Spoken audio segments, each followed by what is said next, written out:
দীপজল সাহেব অপরাধী, দীপজল সাহেব নিজের হাতে দিয়েছে, এরকম নির্বাচনে এটা কোনো আচরণের বিধির মধ্যে পড়ে কিনা এই জিনিস জানি না। শিল্পী চলচ্চিত্রের কাজ ছাড়া, অভিনয় ছাড়া অন্য কাজে সে যাবে না। যে জিনিসগুলো এখন উল্টাপাল্টা কথাবার্তা শোনা যাচ্ছে, কিছু একটা অনেকদিন আগে থেকেই পায়তারা চলছে যে একটা নির্বাচনটাকে বানচাল করার জন্য। আমরা মুখ বন্ধ করে আছি, আমরাও কিন্তু মানুষ, আমাদেরও মুখ আছে, আমরা কিন্তু ওইভাবে বলছি না কারো বিরুদ্ধে। এরকম কোনো ঘটনাই ঘটেনি। এগুলো হয়তো বাইরে থেকে অনেক ধরনের অনেক কিছুই আওয়াজ আসে, যেরকম একটা জিনিস, ভালো একটা জিনিসকে নষ্ট করার জন্য যেরকম পায়তারা হয়, তো সেরকমই আমি কিন্তু এখন তো এটা শুনিনি এই ব্যাপারটি। দীপজল সাহেব অপরাধী বা দীপজল সাহেব নিজের হাতে দিয়েছে এরকম কিছু না। এগুলো আসলে এগুলো হলো বাচ্চা ছেলেদের যেরকম কথা হয় না, সেরকম বাচ্চা ছেলেদের মতো কথা। এটা কোনো নির্বাচনে এটা কোনো আচরণের বিধির মধ্যে পড়ে কিনা এই জিনিস জানি না। দীপজল সাহেব হলো দানবীর, তার কাছে যদি কেউ সাহায্যের জন্য আসে, সেটা কি সে কখনো না করেছে? এবং আজকে বলেন প্রযোজক সমিতি বলেন, পরিচালক সমিতি বলেন, যত সমিতি বলেন, যখন পিকনিক হয়, যখন ইফতার পার্টি হয়, তখন সে দীপজল সাহেবের কাছেই যায়।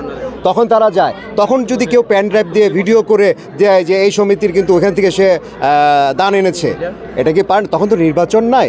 এখন হলো নির্বাচন।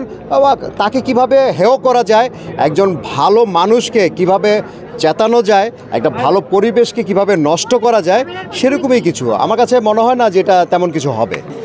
উনার চোখে যেটা মনে হয়েছে বা উনার যেটা বলার ছিল, বা উনার যারা নীতি নির্ধারক আছে, তারাই হয়তো এই জিনিসটাকে ওন করে যে শিল্পীদেরকে গার্মেন্টসের কর্মী বানাবে।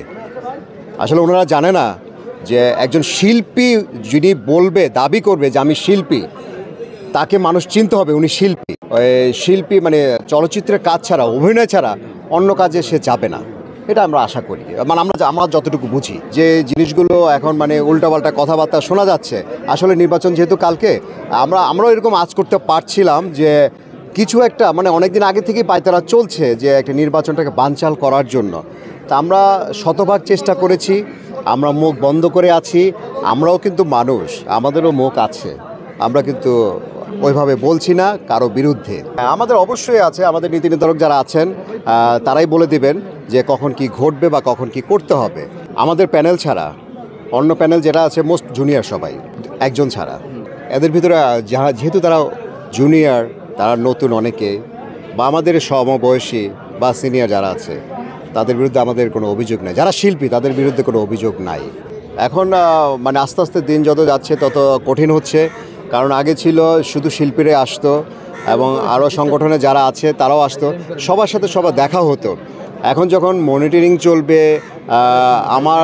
আমি কোথায় যাচ্ছি, আমি কি করছি, আমি প্রাণ খুলে কথা বলতে পারবো না, সে জায়গাটা আমাদের খুব দুঃখজনক ব্যাপার। যে আমরা যদি প্রাণ খুলে, কারণ শিল্পী যারা অনেক কৌতুক অভিনেতা আছে, অনেকে আমরা জোক বলি, অনেকে অনেক ধরনের দুষ্টামি করি, এগুলো তখন করতে পারবো না।